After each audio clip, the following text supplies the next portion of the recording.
everyone, welcome back to Sydney and Starlet, and if you're new here, welcome! Enjoy the videos.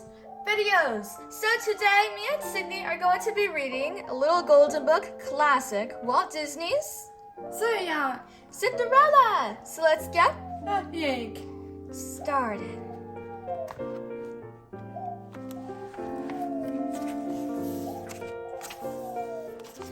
Once upon a time, there lived a kindly gentleman. He had a fine home and a lovely daughter, and he gave her all that money could buy, a pony, a puppy named Bruno, and many beautiful dresses. But the little girl wished for a mother and for other children to play with. So her father married a woman with 2 daughters of her own. Now he thought his daughter had everything to make her happy. But alas, the kindly gentleman soon died, and his second wife was harsh and cold to her lovely stepdaughter. She cared only for her 2 ugly daughters. Everyone called the stepdaughter Cinderella now, since she sat by the cinders to keep warm as she worked hard, dressed in only rags. Rags.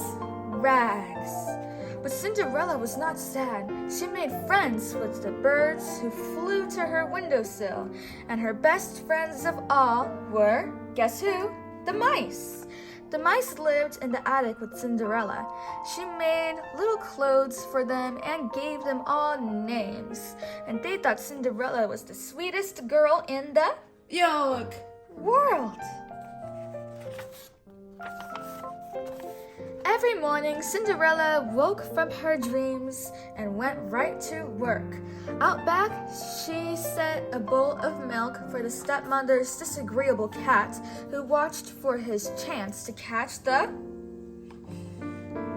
mice.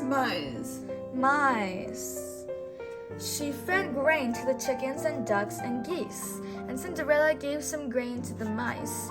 When they were out of reach of the cat, of course. Then back into the house she went. Back to the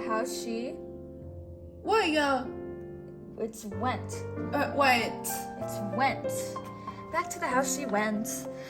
Up the long stairway, she carried breakfast trays for her stepmother and 2 lazy stepsisters, and down she came with a basket of mending, some clothes to wash, and a long list of jobs to do for the day. Now let me see, her stepmother would say. You can clean the large carpet in the main hall, and wash all the windows upstairs and down, scrub the terrace, sweep the stairs, and then you may rest. Now across the town was the palace of the king, and one day the king himself was giving orders to the great Grand Duke. The prince must marry, said King. It's high time. But first, he must fall in love, said Duke. We can arrange that, said the king. We shall give a great ball this very night and invite every girl in the land. There was much excitement when the invitation to the king's ball came. How delightful, the stepsisters said. We are going to the palace ball. And I, said Cinderella, I am invited too. Yes, you, mocked the stepmother. Of course you may go. If you finish your work, she said, and if you have something suitable to wear. And I said if. Cinderella worked all day long. She did not have a moment to fix herself up or give a thought to a dress. Why, Cinderella, you are not even ready, said her stepmother when the coach was at the door. What a shame. Poor Cinderella. But when she got to go to her room, she saw that her little friends had not forgotten her. They had been gathering discarded items from the stepsisters' rooms to fix a party dress for her. Oh, how lovely, she cried. She looked out the window. The coach was still there, so she started to dress for the ball.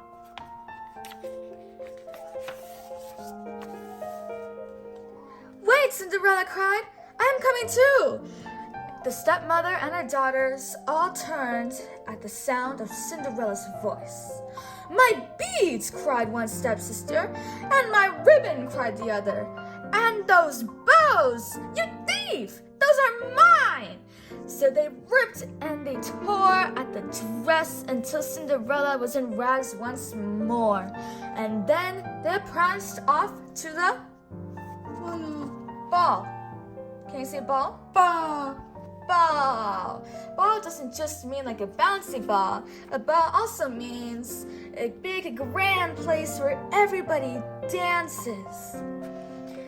Poor Cinderella, she ran to the garden and wept as if her heart would break.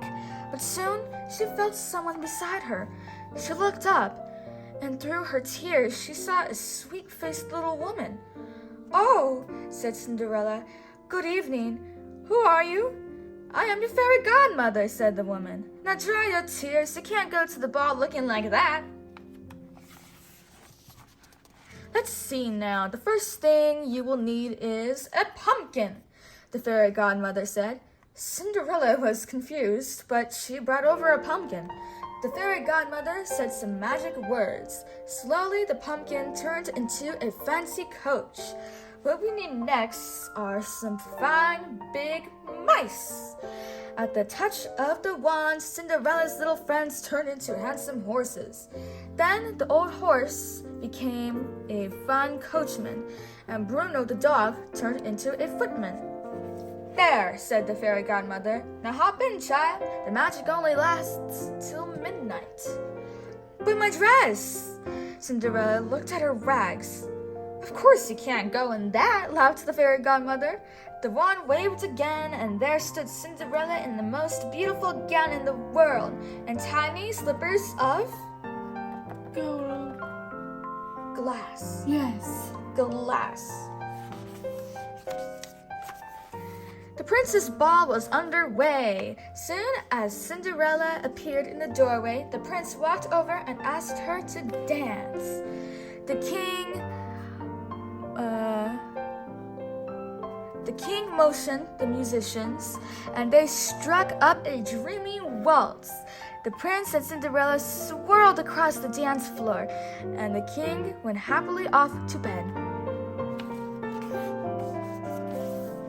The prince and Cinderella danced every dance until the clock in the palace began to strike Night. Night. midnight. Great job. Bong, bong. Oh, cried Cinderella. The magic was about to end. Without a word, she ran out to the door. One of her little glass slippers fell off, but she could not stop. She leaped into her coach and raced for home, but the spell was soon broken. Glass slipper, the mice cried. Glass slipper! Cinderella looked down. Sure enough, there was a glass slipper on the pavement. Oh, thank you, Godmother, she said. The next morning, the king learned that the prince wanted to marry the slipper's owner. Find her, scour the kingdom, but find that girl, he shouted to the duke. News of the duke's search ran on ahead, and the stepmother dressed her ugly daughters hoping that one of them would be the prince's bride. The princess bride, whispered Cinderella. I must dress too. The duke must not find me like this. Cinderella went off to her room humming a waltzing tune, and the stepmother suspected the truth, that Cinderella was the girl the prince was seeking. So the stepmother locked her in her room. Wolf. Not roost, it's room. Wolf. Not roof. You're very close. Roof? Wolf. Room. Wolf. You'll get better at it. Please let me out. Oh, please, Cinderella cried. But the wicked stepmother only laughed and went away. We will save you, said the loyal mice. We will somehow get that key. The household was in a flurry. The Grand Duke and his servant had arrived at the glass slipper. Each stepsister tried to force her foot into the tiny glass slipper, but they failed. Meanwhile, the mice made themselves into a long live chain. The mouse at the end dropped down into the stepmother's pocket. He popped up again with the key to Cinderella's room. The Grand Duke was about to leave when Cinderella came flying downstairs. "Oh, wait, please," she cried. "May I try on the slipper?" "Of course," said the Duke. Of course, said the Duke. But the wicked stepmother tripped the servant with the slipper. Crash! It splintered into 1,000 pieces. "Never mind," said Cinderella. "I have the other slipper." And she pulled from her pocket the other glass slipper. Soon, she was princess of the land, and she and her husband, the charming prince, rode to their palace in the golden coach to live happily ever after. The end. So that is it for today's video, everyone. I really hope you all enjoyed it, and we will see you all next time. Bye-bye. Bye-bye. What's your favorite page?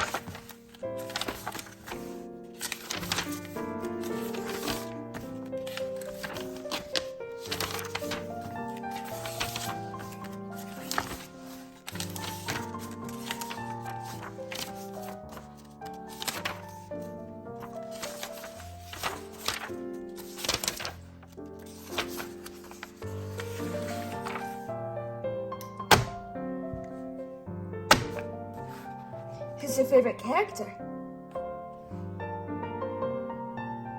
Saya. Cinderella.